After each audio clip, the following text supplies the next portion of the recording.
பரமண்டலங்களில் இருக்கிற எங்கள் தேவனே, உம்மை துதிக்கிறோம், உம்மை புகழுகிறோம், உம்மை மகிமைப்படுத்துகிறோம். உம்முடைய சத்தியத்தின்படி நடக்கிற நாங்கள் உம்முடைய சத்தியத்தை கேட்டு உணர்ந்து மனம் திரும்பி ஆண்டவரை அதற்கு கீழ்ப்படிந்து உம்முடைய சத்தியத்தின்படி நாங்கள் நடக்கிறோம் சுவாமி. அந்த பாக்கியத்தை எங்களுக்கு நீர் தந்திருக்கிறீர். அப்படி வாழ்கிற நாங்கள் உம்முடைய சத்தியத்தில் நிலைத்திருக்கும்படியாக, உம்மை விசுவாசிக்கிற விசுவாசத்தில் நிலைத்திருக்கும்படியாக எங்களுக்கு கிருபை செய்யும். சர்வலோகாதிபதியே கிருபையாயிரும். ஆண்டவரே, நாங்கள் விசுவாசத்தில் உறுதியாய் இருக்கவும் உம்முடைய சத்தியத்தில் நிலைத்திருக்கவும் எந்த சோதனைகள், எப்படிப்பட்ட போராட்டங்கள், எப்படிப்பட்ட சோதனைகள் வந்தாலும் சுவாமி, நாங்கள் சோர்ந்து போகாமலும் விழுந்து போகாமலும் இருக்கும்படிக்கு எங்களை நீர் ஆளுகை செய்து வழி நடத்தும். எந்த துன்பமும் உம்மை விட்டு விலக்காமலும் உம்முடைய சத்திய வசனத்தை விட்டு எங்களை விலக்காமலும் இருக்கும்படியாக எங்களை பாதுகாத்துக் கொள்ளும்.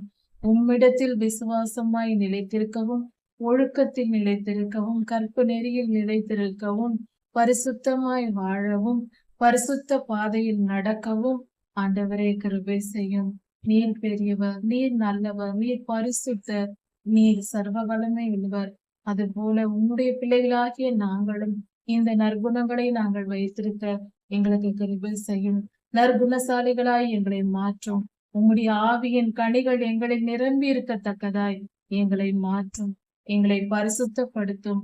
எங்கள் இதயத்தை கழுவி சுத்திகரியும். உம்மில் நாங்கள் நிலைத்திருக்கும்படியாக அந்த பாக்கியத்தை தாரும்.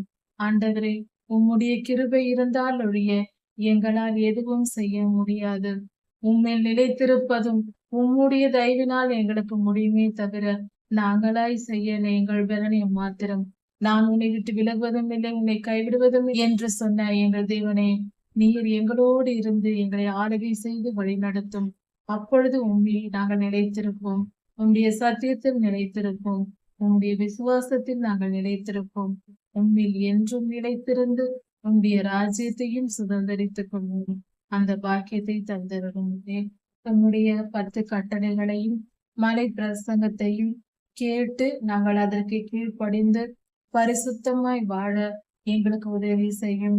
அன்பின் ஆவியானவர் எங்களை ஆளுகை செய்து உம்முடைய 7 ஆவிகளாலும் எங்களை நிரப்பி எங்களை வழிநடத்தும். எல்லா துதியும் கனமும் வல்லமையும் மகிமையும் ஸ்தோத்திரமும் பலமும் சதா சர்வ காலங்களிலும் உமக்கே உண்டாவதாகும்.